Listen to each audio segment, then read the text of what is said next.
Well, we tried to get Professor Putin up here today, but he's busy, so I'm going to take his place. I want to begin by stating the obvious, which is that Polybius was not a modern political scientist.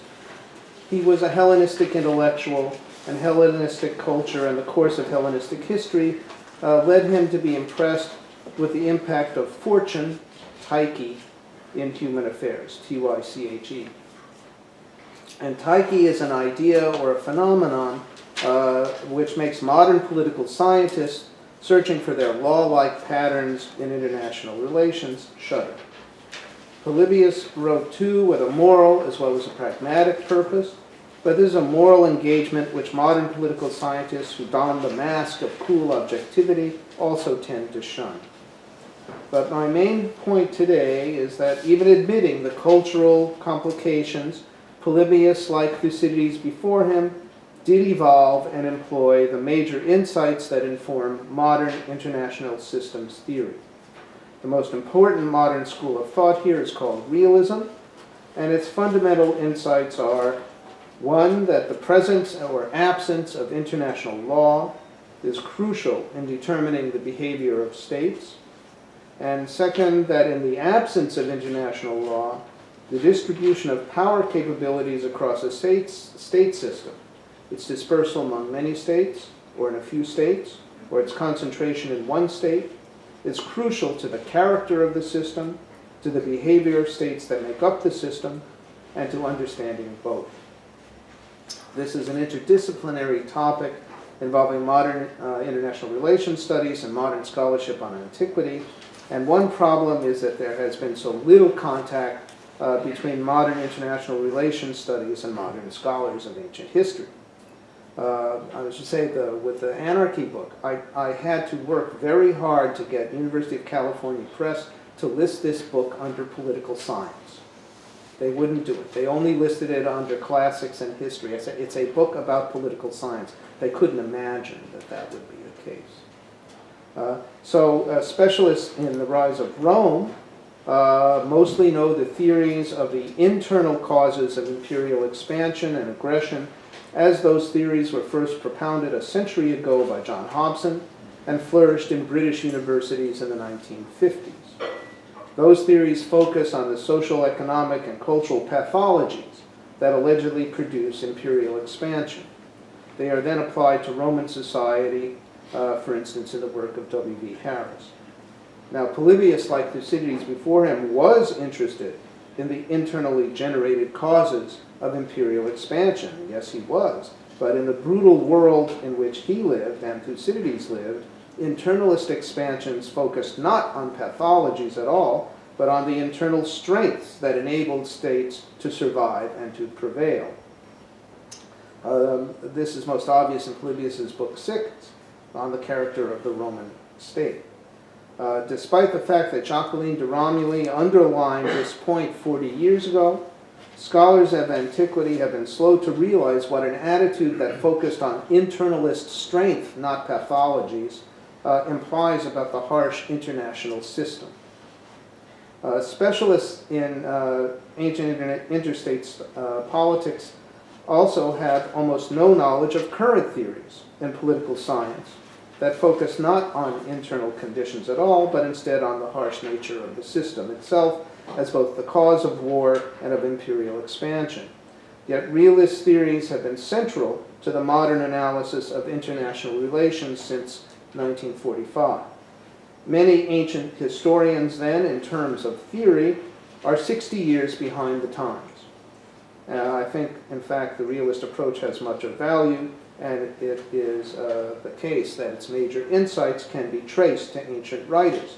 But I should also say that the political scientists have practically no detailed knowledge of antiquity, although they often say things about antiquity.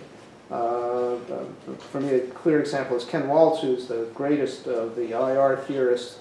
For 20 years, lived 200 yards, worked 200 yards from the classics department at Berkeley. All he had to do was walk down the hill to Dwinelle Hall to find out what Thucydides actually said in Greek. but he never did. He used translations.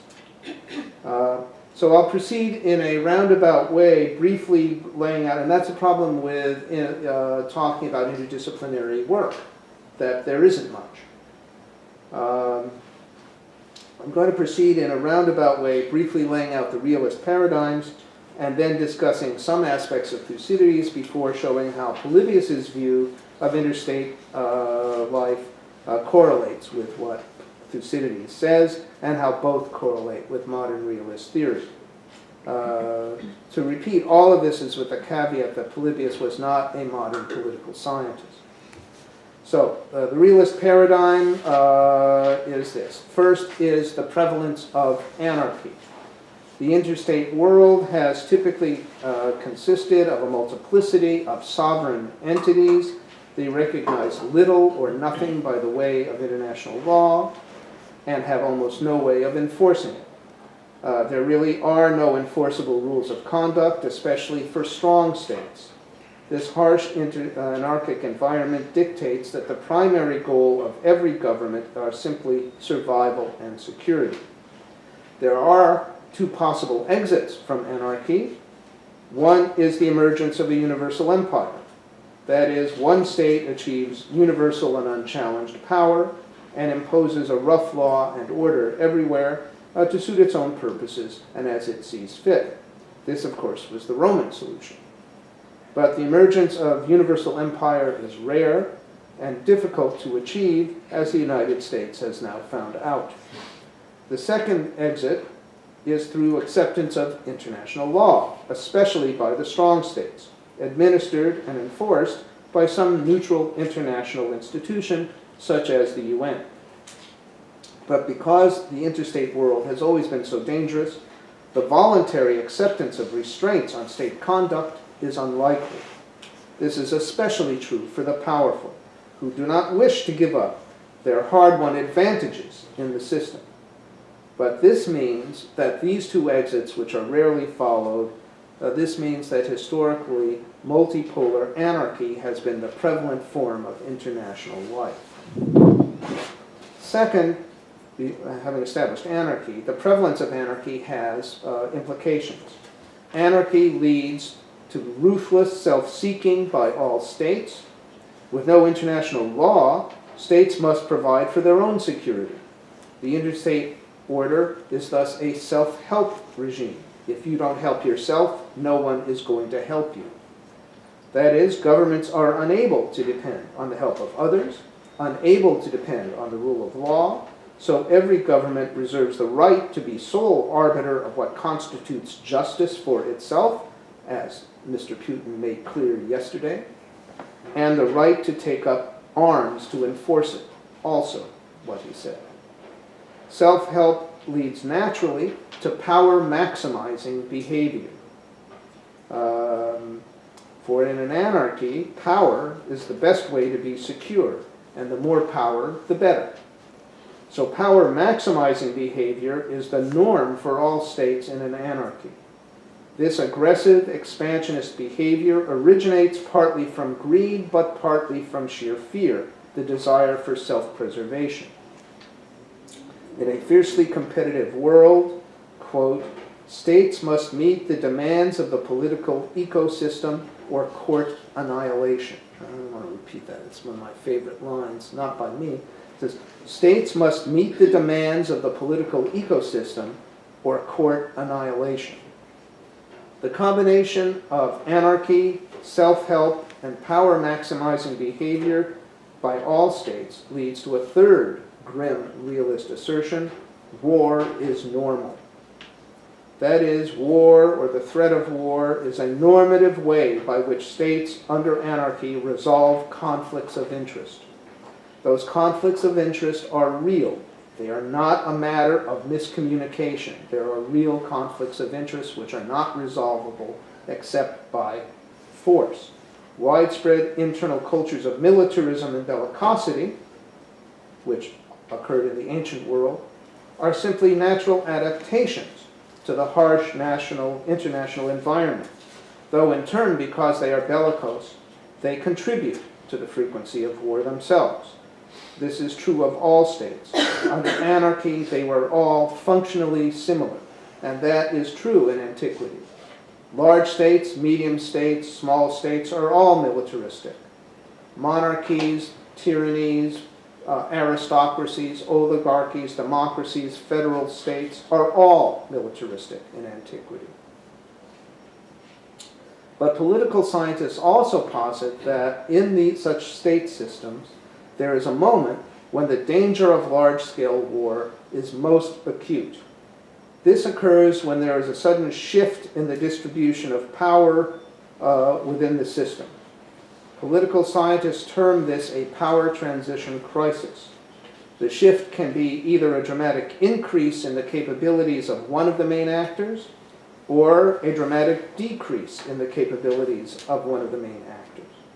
But when the existing distribution of privilege, influence, and territory in a system becomes mismatched to the changing realities of power, the result tends to be large-scale war that in turn creates a new structure, a new configuration of privilege and territory, one better matched to the actual realities of power.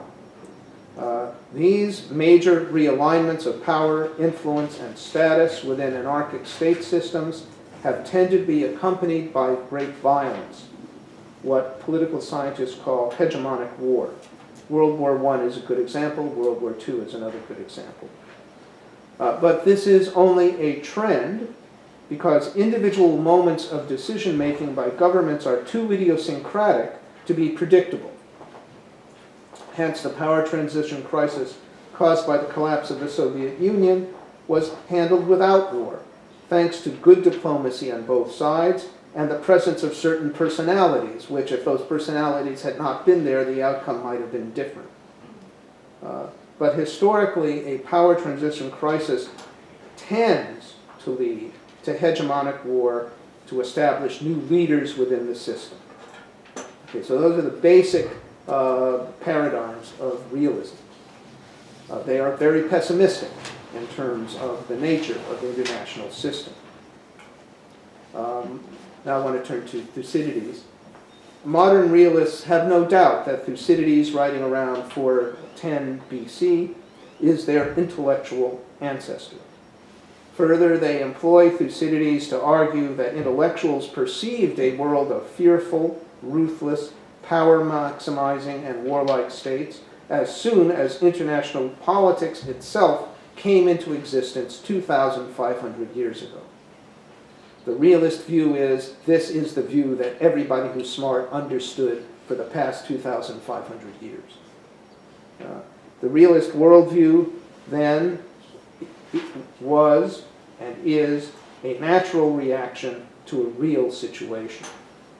It's clear why realists like Thucydides. His world is a world of fearful states living in conditions of danger.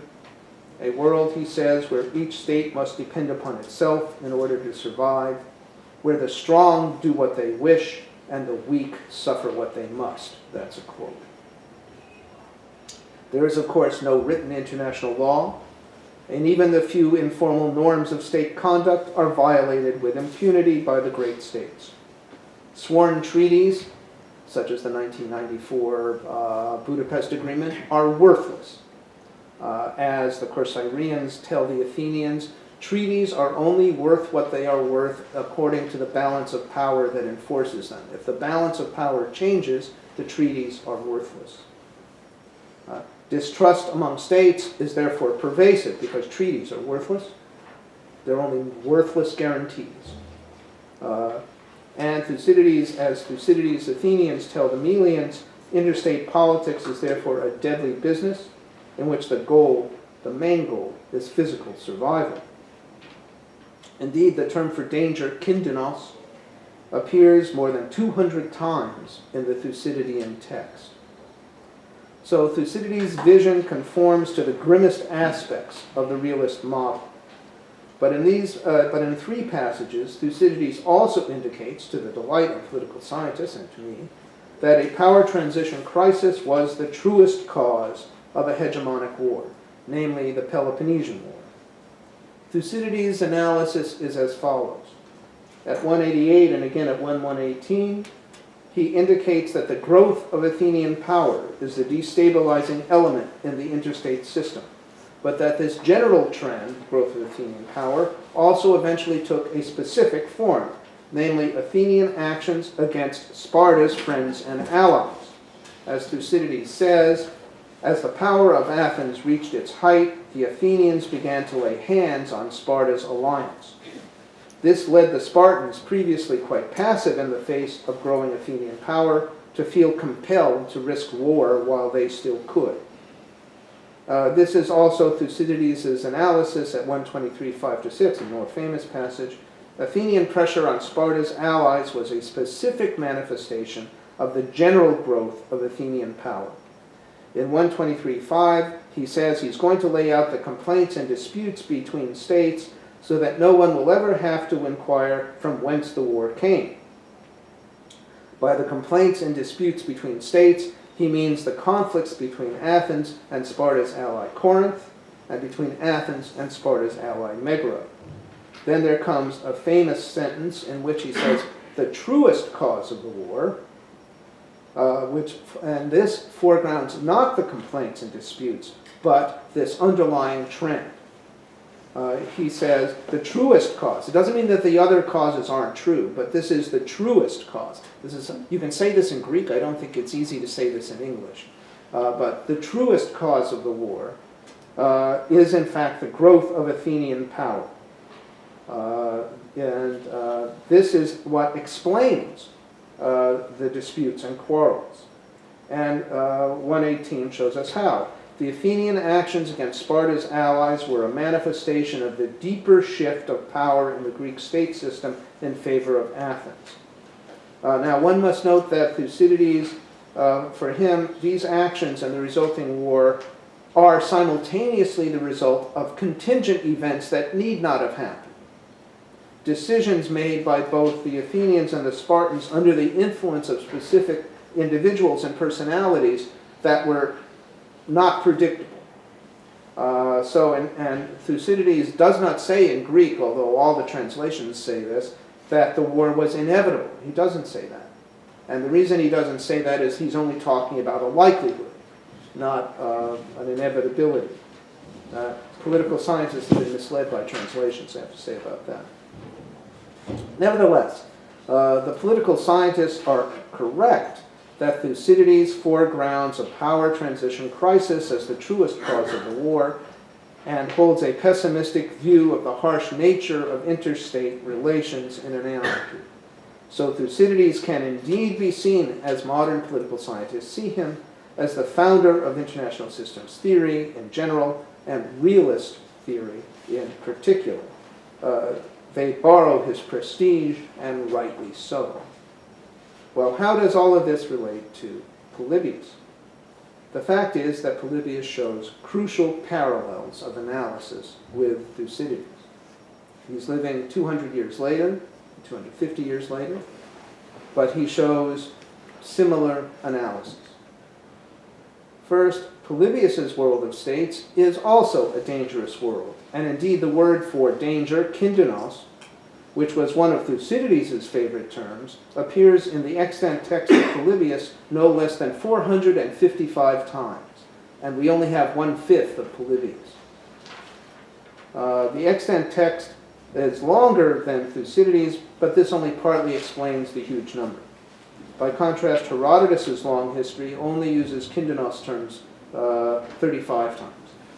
Polybius uses the term more than 10 times more often. Polybius' employment of danger terminology in his discussions of interstate relations does not prove that he read Thucydides, but it's intriguing. Second, Polybius posited that his interstate world was so dangerous in good part because international law did not exist. He's explicit about this. In discussing the failed peace talks between Egypt and Syria over control of Lebanon in 219-218 BC, he comments, claims and counter-arguments were constantly repeated by one side or the other in their diplomatic interactions in the course of the embassies and counter-embassies that each sent. But there was no possibility of arriving at any result, for there was no one to interpose between the two sides with the power to restrain the side disposed to transgress the boundaries of justice. He concludes that in the absence of such an overarching authority, the Lebanon issue could only be resolved by war, which it was. Indeed, Polybius perceived that state interest renders meaningless even treaties sworn to the gods, and in antiquity treaties were sworn to the gods. They weren't signed, they were sworn. Hence, the obligations of a sworn treaty of alliance, sworn to the gods, do not prevent King Philip V of Macedon from attacking his own ally Messene in 214. He just wanted it. Nor does a similar treaty of alliance keep King Nabis of Sparta from attacking Messene in 202. Nor does a peace agreement keep Antiochus III of Syria from attacking Egypt in 202. Nor does a peace treaty keep Antiochus IV, his son, from attacking Egypt in 168. And such conduct wasn't limited to great states. The people of Kydonia attacked and destroyed, massacring the men and enslaving the women and children, the town of Apollonia, their neighbor in Crete, in a surprise attack, even though they had sworn mutual citizenship with the people of Apollonia in a formal treaty. What is true of written treaties was naturally even more true of informal norms. Polybius condemns Philip for pillaging sacred sites that traditionally possessed immunity from violence that all states agreed to. These are religious sites. He pillaged them. But he also knew, Polybius, that there was no way for Philip to be brought to justice for his actions except for Polybius's negative comments in a history written a half-century later. The people of Kydonia also were never punished for their atrocity. Similarly, Polybius condemns Philip's enslavements of Greek populations which surrendered to him peacefully. But he knows that the only response at the time to Philip's multiple violations of alleged norms of conduct in enslaving people who had surrendered peacefully was increased international unpopularity. That was a political problem, yes, but it was a political problem Philip was prepared to live with in exchange for the large financial gain he got by selling all these people into slavery. Third, to Polybius, like Thucydides, interstate politics in the absence of international law and the unenforceability of norms of conduct is shaped in good part by the distribution of power across the interstate system. But because of time limitations, I'll only point out a few examples, but there are numerous ones.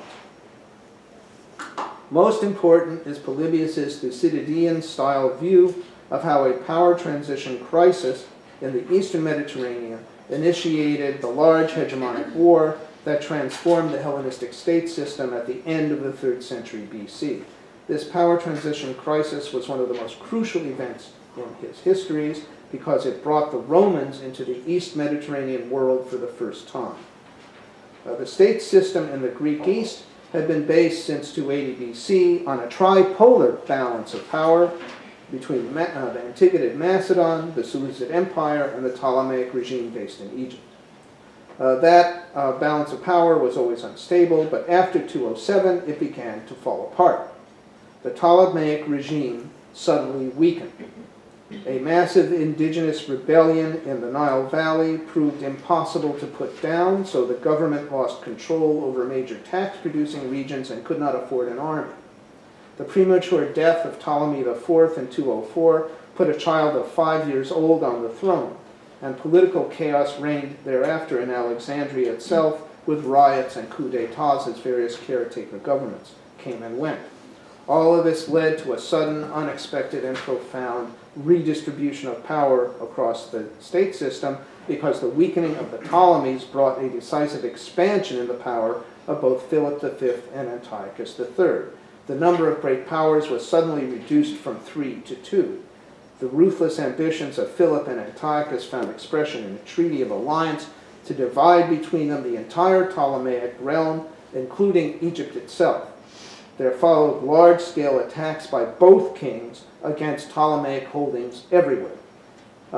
Another example of this, I must say, is after the Battle of Cannae, the people of Capua send an embassy to the surviving consul offering help. He bursts into tears and says, "Thank God someone is going to support us. We've lost everything." On the way back home, the ambassadors from Capua said, "We better go over to Hannibal." That's the ancient world. Polybius made this treaty between the kings a centerpiece, that is, to divide up Egypt, a centerpiece of his histories. He foregrounded its importance in 2 separate commentaries appended to his ongoing narrative and described its workings within the narrative itself.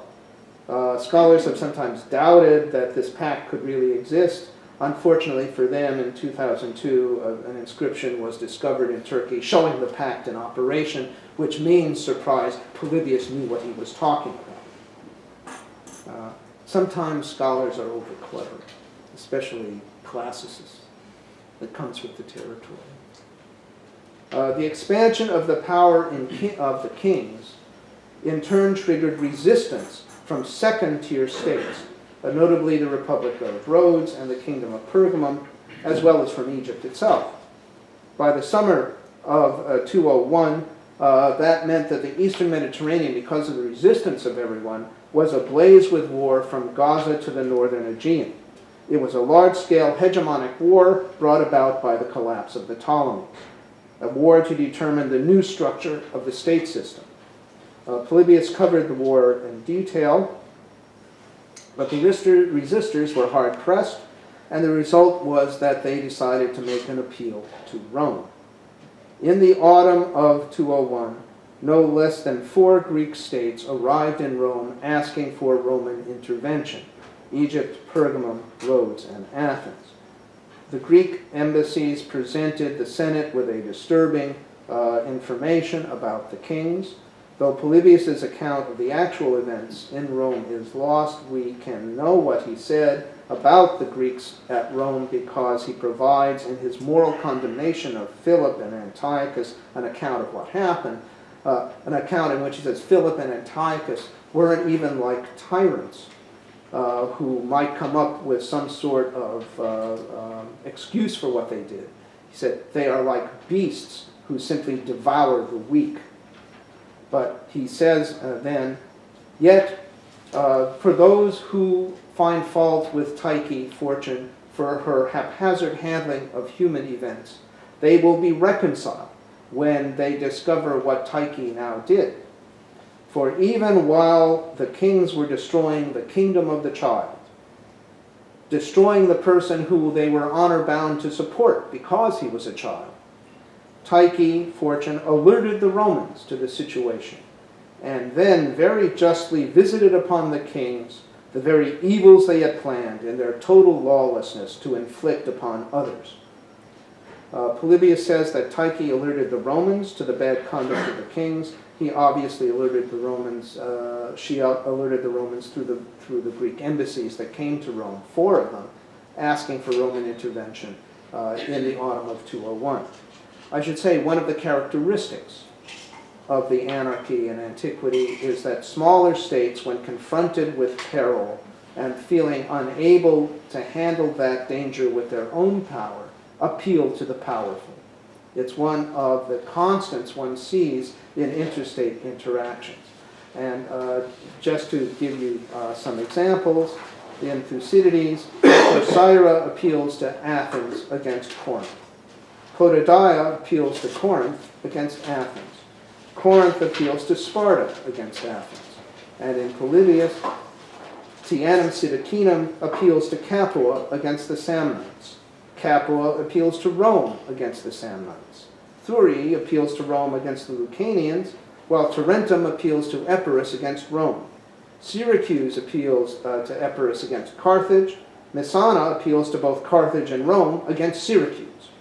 This is the ancient world, and it's a phenomenon with which Americans should be quite familiar. It's the way that states that are confronted with power, with danger, and feeling they don't have the power themselves to confront that danger or defend themselves, appeal to the powerful. This in itself is a war-producing or conflict-producing paradigm because it puts the state to which the appeal has been made in the situation of saying yes or no. And if they say no, they're sending a message to everyone that they don't care and they are weak.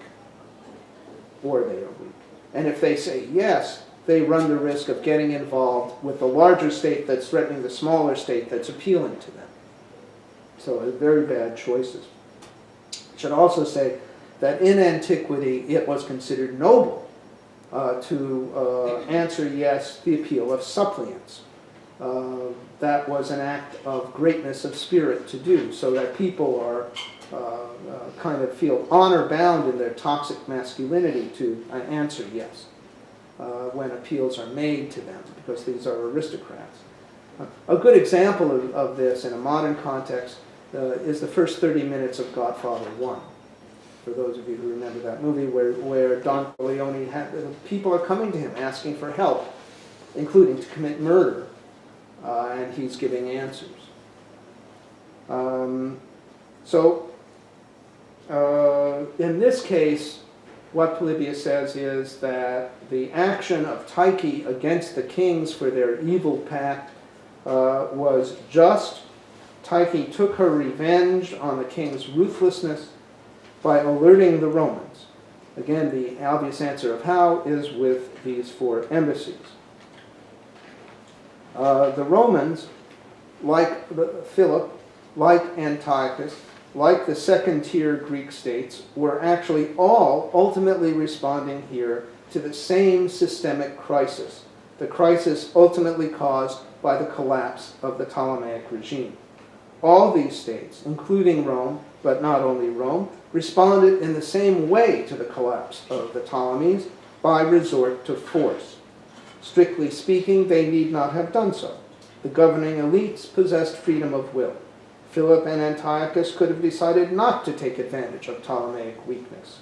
The weaker states could have decided not to fight to preserve their independence, but rather to appease the growing power of Philip and Antiochus, or even to bandwagon with them in hopes of gaining spoils from the Ptolemaic collapse. The Romans could have decided to say no.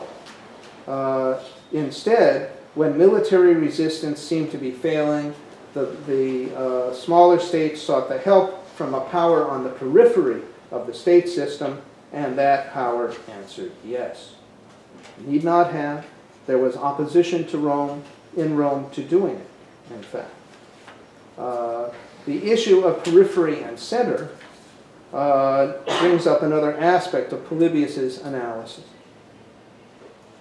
His main theme in his book is the rise of Roman power, but his other great theme is the growing interconnectedness, symploche, between the eastern and western halves of the Mediterranean.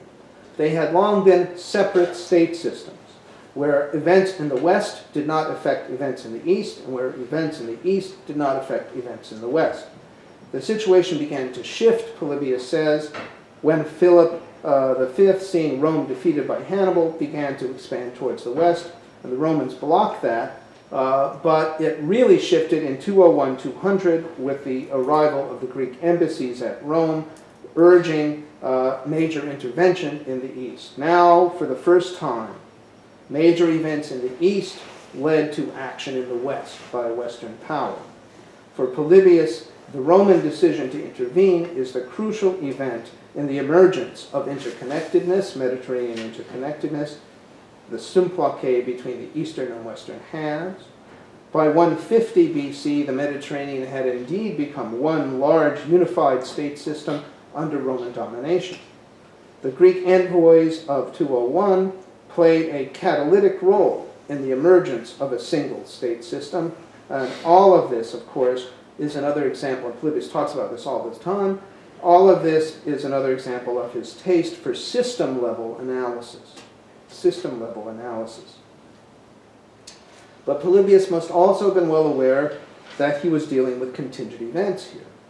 Rome, especially, was exhausted by the Hannibalic War and was having serious difficulties with the Gallic tribes just over the Apennines, in northern Italy. We know, in fact, that many Romans were opposed to the decision to intervene in the east. The decision was a near-run thing. Polybius's emphasis on Tyche here is thus perhaps a way of expressing the not easy-to-predict decisions made by governments during a crisis, including Rome. Thus, he expresses in a Hellenistic way another realist point, that anarchy and shifting power configurations shape and shift and shove decision-making of states, but do not determine decision-making of states. They shape them, they shove them in a certain direction, but they don't determine them. That is, while trends in behavior are broadly predictable, individual state decisions are not. And Polybius expresses this indeterminacy through appeal to Tyche. How much time do I have left? 30 minutes. How much? 30. Okay. A final example of Polybius at work. Rome's destruction of Macedon in the Third Macedonian War in the 170s again transformed the entire Mediterranean state structure, leaving Rome now the sole remaining superpower. Polybius praises Greek leaders who refrained from choosing sides in this war. Indeed, he did not really choose sides in this war. He was a government official, and he made sure to bring the Achaean army to the Romans. The Achaeans were treaty-bound allies of the Romans at that point. He gives a discussion of Achaean debate about what to do. The fact that there's a treaty never comes up. It's only power politics that comes up. He was there. He watched the debate. He records the debate. They never discuss the fact that they're treaty-bound by oath to help the Romans. It's not important to them. What's important is power configurations. And then he boasts that, in fact, they decided to help the Romans, but he made sure that the Achaean army arrived at the Roman camp at the end of the campaigning season when it wasn't needed and was sent back. Therefore, no Achaeans were hurt. He thinks this is good. This is good politics. And the reason he thinks it's good politics is he thinks what is wise policy in this period in 170, was that before the war, says there was the existence of a fairly powerful Macedon, somewhat balanced Rome in European Greece. It was a situation that wise statesmen wished to preserve. He stresses that and praises Greek leaders who understood this, who refrained from choosing sides in this war because they feared that whichever side won, the Greeks would fall under the domination of a single power, either Rome or Macedon.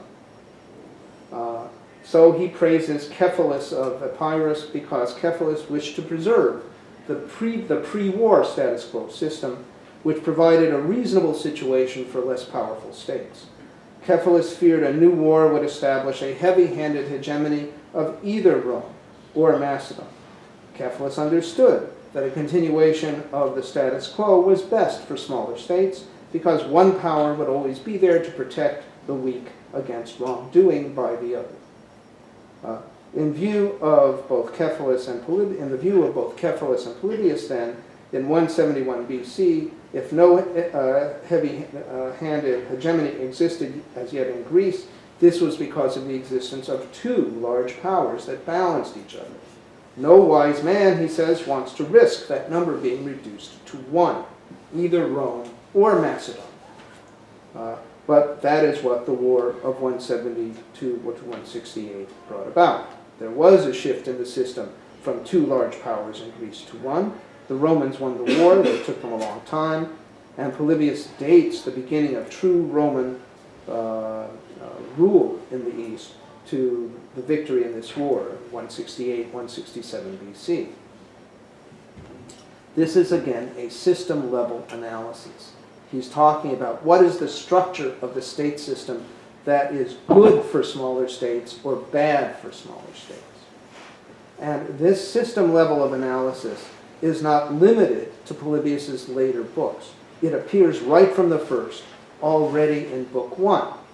And that suggests to me that he has a unique perspective.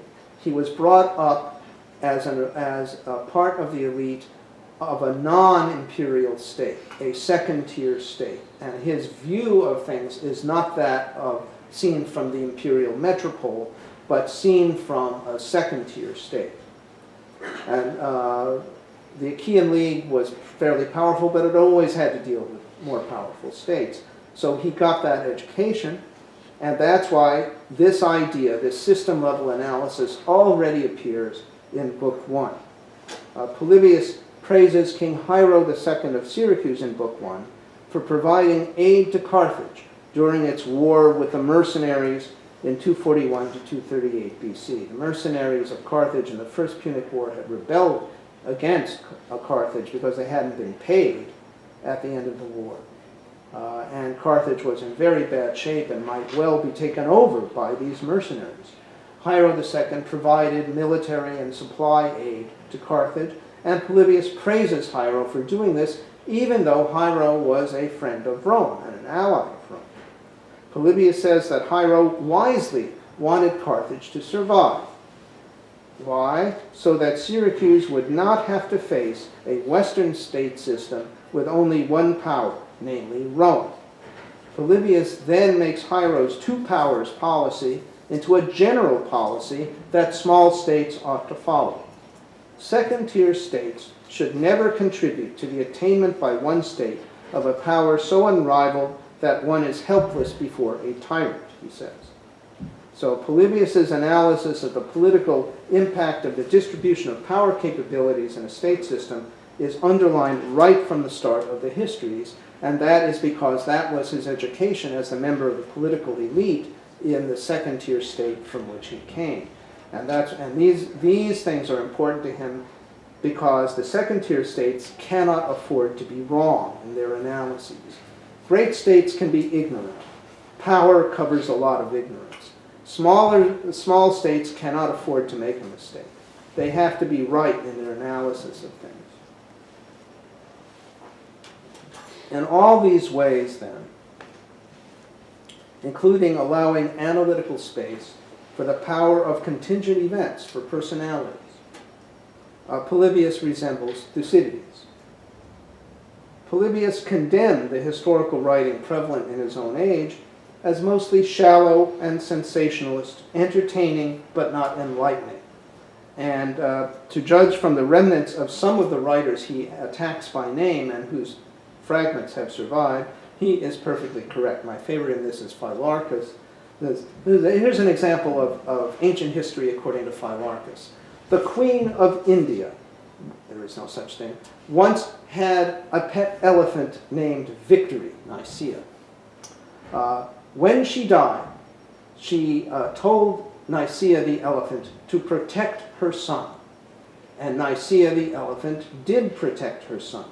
Nicaea the elephant would stand over the baby in his cradle to provide him with shade. I'm actually not sure that's a good thing to do for a baby. It says, Nicaea the elephant would not eat until the baby had eaten. Nicaea the elephant would fan the baby with palm leaves that it had taken from a tree to make sure the baby was comfortable. It's a lovely story, but in terms of analysis of international politics, not very useful. He's got another one, and Phylarchus has another one. And this will sound familiar to you, but it shows you what they do in the Hellenistic world. There was once a man who saved a dolphin that fell on the beach, and he pushed it back into the ocean. The man was then in a shipwreck, and a dolphin came along and saved him. And not only that, that's Herodotus, that's the story of Herodotus, but not only that, when the man died, whole schools of dolphin appeared in the bay to transport him in a ship across the bay to his resting place. That's the kind of story that Phylarchus tells. Oh, I can't resist. Here's another one, so I have a little time. There once was a man who was walking along the beach, and he came upon a girl who had drowned, who was washed up on the beach. She was a beautiful girl, and he fell in love with her. And so he continued to have intercourse with her until she started to rot. Upset that he had lost his love, he then committed suicide. An interesting story, but again, of little use in analyzing international relations. Polybius with his, and he never does these kinds of stories. He attacks people who tell these sorts of stories as providing entertainment to people, but not actually education. And says the purpose of history writing should be education in very serious matters. And so Polybius's conscious turn or return to sober, factual analysis of politics and war might be thought to be a return to Thucydides and away from the kind of Hellenistic Harlequin romance histories that were being written at the time. Okay, but did Polybius actually read Thucydides? I want to turn at the end and talk about this. His viewpoint is very Thucydidean. But did he read him? In general, Polybius had a very old-fashioned education and rarely refers to contemporary writers, and usually with disdain. The writers he loves are the people we call the classics. That is Euripides, Homer, people like that. Now, it's the case that both Thucydides and Polybius describe similar interstate worlds, and they describe them in a similar analytical way, and that's very interesting. But it might only mean that intellectuals in the ancient world clearly understood in a general way the brutal principles of state interaction in an international anarchy. That Polybius describes similar things in a similar way. It doesn't mean he read Thucydides directly. He's just describing what exists as Thucydides did. So this is a very controversial subject, and I've written some on this. But I will just point out to one crucial passage that has been missed in scholarly discussions. Polybius valued independence, as most Greeks did. And one can see that in his praise of the policy of King Hiero, who he praises for wanting to remain independent of Roman power by propping up Carthage. But in describing the rebellion of the Achaean League against Rome in 146 BC, he condemns his own people, the Achaeans, for their folly in starting a war which they could not hope to win. He says, compassion is due those who suffered disaster because of Tyche, and those cities or kings receive sympathy rather than criticism if they contend on a reasonable basis for independence or for expansion of power, but lose. They are said to have suffered misfortune. But those who bring disaster on themselves through their own folly suffer reproaches, not compassion, because they create for themselves a disaster as disgraceful as can be. There's a parallel comment in Thucydides, and it's a famous one. At the end of the Melian dialogue, one of the most read passages of all of Thucydides, this is where the Athenians come to the people of Melos, and they say, join our empire or we will destroy you. And the Melians say, well, but we're neutral, we haven't done anything to you. Join our empire or we will destroy you. They say, the Spartans will protect us. They say, no, they won't. They don't have a fleet. You're an island. We control the sea. They're not coming. They say, the gods will protect us. And the Athenians say, no, they won't. The gods are gods of power. We have power. We're only acting on the basis of that power. We didn't make up these laws, and we weren't the first to act upon them. And we know that if you had our power and we were as weak as you would be doing to us what we're about to do to you. It's a very famous passage. And at the end of it, the Melians are deciding that they are going to resist the Athenians. And the Athenians plead with them not to be fools. They say, lured on by the power of a seductive word, namely disgrace, many men are plunged by their own action into disaster, and thus incur a disgrace that is more disgraceful, because it is associated not with misfortune, but with folly. This is exactly the words of Polybius in Book 38. The sequence of thought here is the same. That defeat in itself is not disgraceful if the war is entered on with reasonable prospects of success, but it is very disgraceful if one acts in folly and recklessness and against the odds. And it's hard to believe that that's a coincidence. This was a famous passage. Even the Greek wording in Polybius, if this was a classics forum, I'd go over the Greek with people and see how close in wording Polybius actually is to Thucydides. But even the Greek wording is parallel.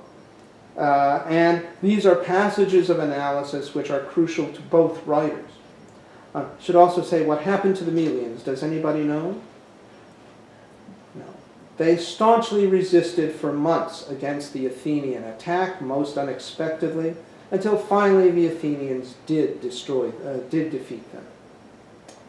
They publicly executed every living adult male, and sold the women and children into slavery, and colonized the island themselves. That's the world of Thucydides that he's describing. This did lead to the anti-war play The Trojan Women by Euripides, which is the next spring, which is a protest against this. It's nice that there was protest literature against what the Athenians had decided to do, but that's what they decided to do. Teach people a lesson. So the parallel here, though, where both of them are saying, don't engage in folly, that sometimes you have to give in, is very suggestive. Again, it's a little bit like, for those of you people have seen the movie Pulp Fiction.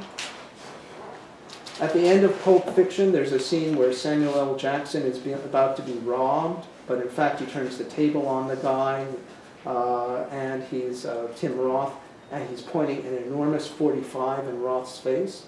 And Samuel L. Jackson says, there's a lot of ways we can interpret this situation. And he goes through several of them. He says, but here's the truth.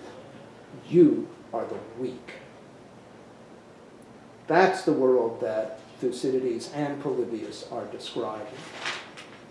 So to conclude, the above examples of Polybius' system-level and power-focused analysis of interstate relations show that he should be seen as a major early figure in international systems theory and realism in all of its aspects. He deserves a place right beside Thucydides. This is not to pat Polybius on the head for his modernism as if he were a bright child. He's not a child, he's a practicing politician, as Thucydides was. As I said at the beginning, Polybius is in many ways not modern at all. He's an ancient aristocrat, like Thucydides, writing, like Thucydides, for other ancient aristocrats, males with power. His emphasis on the power of fortune is foreign to political scientists. So is his concern, like Thucydides, that his audience not engage in destructive conduct for the sake of honor. The point, rather, is this. Our two most profound surviving ancient observers of interstate politics and war emphasize the brutal nature of interstate politics without international law under anarchy, and the impact of system-level redistributions of power as primary explanations for the violent events they chronicle. Though there are other factors, but those are the main ones. The thinking in Thucydides and Polybius demonstrates how early this realist vision of international relations emerged and suggests the enduring power of that vision. These experienced men, both of them politicians, both of them generals, they didn't believe that historians who hadn't been elected to public office or commanded armies should be historians. Polybius calls them library historians. That would include me. Well, I've been elected to office in a university, but I don't think he would count that much because it didn't come with soldiers. So both of them were experienced in real politics. Both of them were sober and somber thinkers, and both of them were not just historians, but politicians and generals in the real world, and both of them are convinced exponents of this style of analysis. Okay, so thank you.